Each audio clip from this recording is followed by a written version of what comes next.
I'm John Hanna for CityTV.net in New York, and we have Buff Dormeyer joining us from Fort Wayne, Indiana. Thanks for joining us, sir. Hey, well, thanks for having me, John. Now, tell us about yourself. Well, John, I'm a chartered market technician.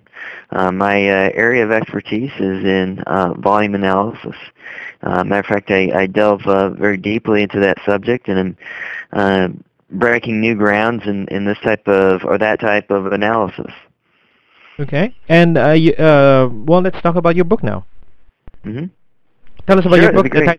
title of the book, The title of the book is Investing with Volume Analysis. and tell us more about it. Okay. Well, the endeavors of investing with volume analysis is to introduce the reader to a perspective of the market based on the principles of supply and demand. Experience may be the best teacher, but the market can charge some hefty tuition, and of course those are on your realized or unrealized loss column. But the market need not be a closed book test, and we can all learn through sharing our experiences together. And what I do with the book is I share what I've gleaned in my nearly 20 years in the field of volume research. So the endeavors of the book are to equip savvy investors with a foundational understanding of the market, its history, and its present structure. Two, to enlighten the perspective and the role of volume within the markets, not only in terms of what may pragmatically work, but also in the terms of apprehending the underlying rationale of how and why.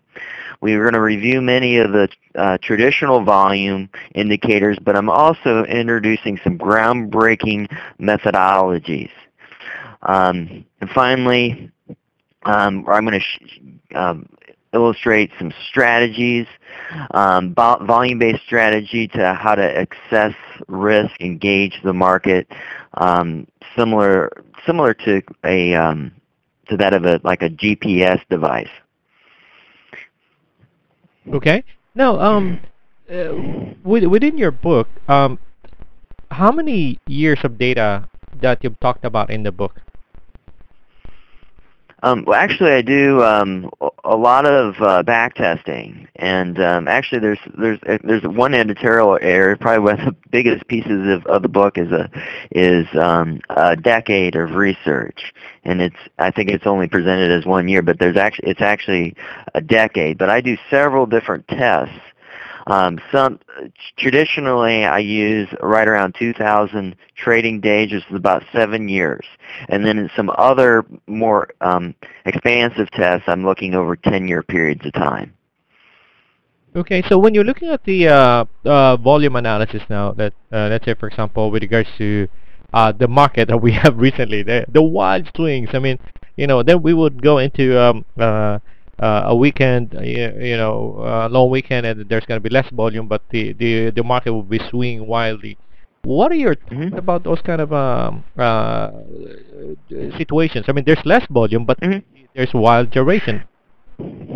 Well, in April, I put out an article that was in Market Watch, and in that article, I correlated or compared the market of 2011 to that of 2008. And by that, I was looking at what happened in 2008 that set up the massive decline. And from a price volume structure, 2011 in some ways looks almost identical. At least it did back when I wrote the article back. Actually, it was in March and it was released in April. How the market was setting up similarly to how the market was setting up in January of 2008. And what I said in that article then was that we're going to see a nice rebound rally from the lows that we had in March to what I said was 1388. We didn't quite reach that target. We got to about 1360. Then a nasty pullback similar to that of 2008. And so far, we've seen that with the 18% decline from mid-July to mid-August. Now, what's interesting about this decline, and I haven't had the time to write a follow-up article, but I'll kind of give you what I'm thinking now, and that replay of 2008 is still intact, because in 2008, when we had the initial decline, we went down to about in the 700 area, but then we rebounded over about a month period of time to almost 1,000 before going lower, and then even lower again in March of 2009. And so in many ways, we're setting up the same type of pattern here again. So after a big capitulation event like we had here the last couple of weeks, typically the market goes back and retests and usually breaks those prior lows. So I'm looking for the market to go lower now that we've had a rebound rally from our lows at around 1100, and right now we have support around 1120. That's our major support on the S&P. Okay, and let me add one other piece of information, because I talked about price, I didn't talk about the volume, but I do in my book. I talk about how to read these price volume interactions. But right now, if you look at the rally that took place over the summer, which got us to a little over 1360, that was on very light, low volume. However, when we started our sell-off, it was on extremely heavy volume. And now that we've had a rebound here to 1225, that rally has also been on very light volume. And what that tells us is if you looking at volume analysis, and I'm going to kind of summarize this up, a big topic in a short amount of time. But if a stock is moving higher, you need more and more people to come in and participate at ever increasing prices in order for that trend to be sustained. We can make an analogy here between like flying an airplane and flying and investing in the market. Now, if you're in an airplane, in order for that plane to stay up in the sky, you need to maintain a minimum amount of airspeed.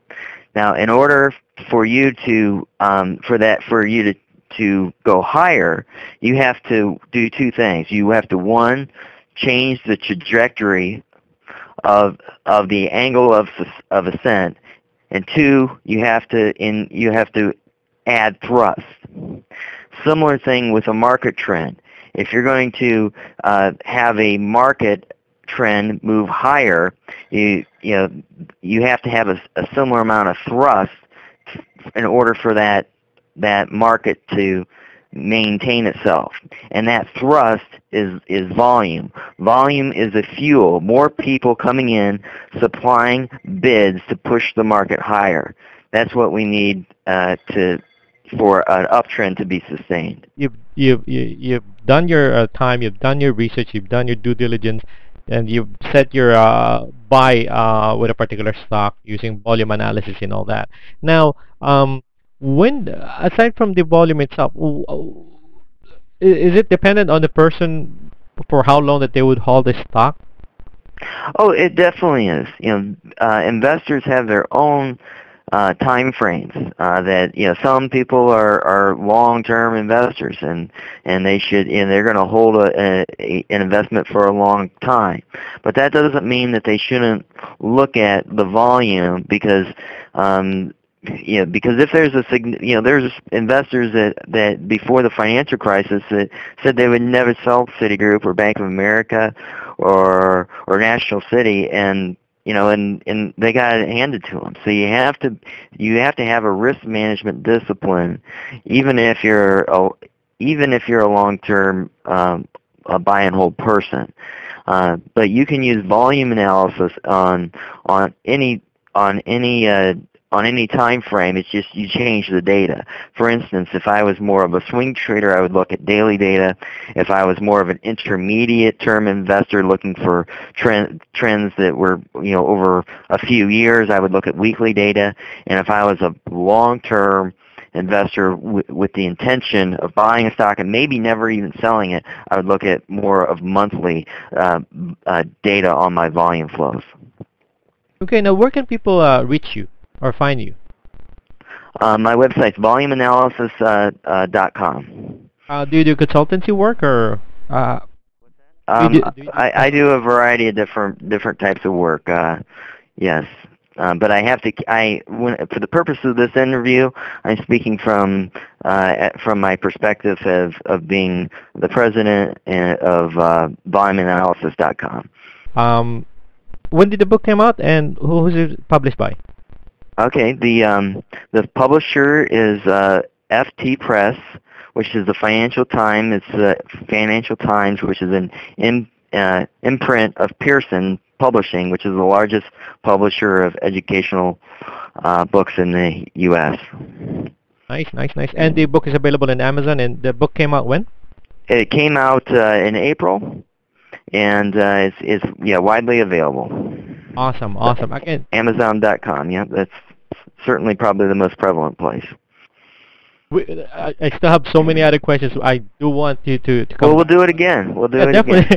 again. And this is really a very informative interview here. Again, that's Buff Dormeyer joining us from Fort Wayne, Indiana, and I'm John Hanna for CityTV.net in New York.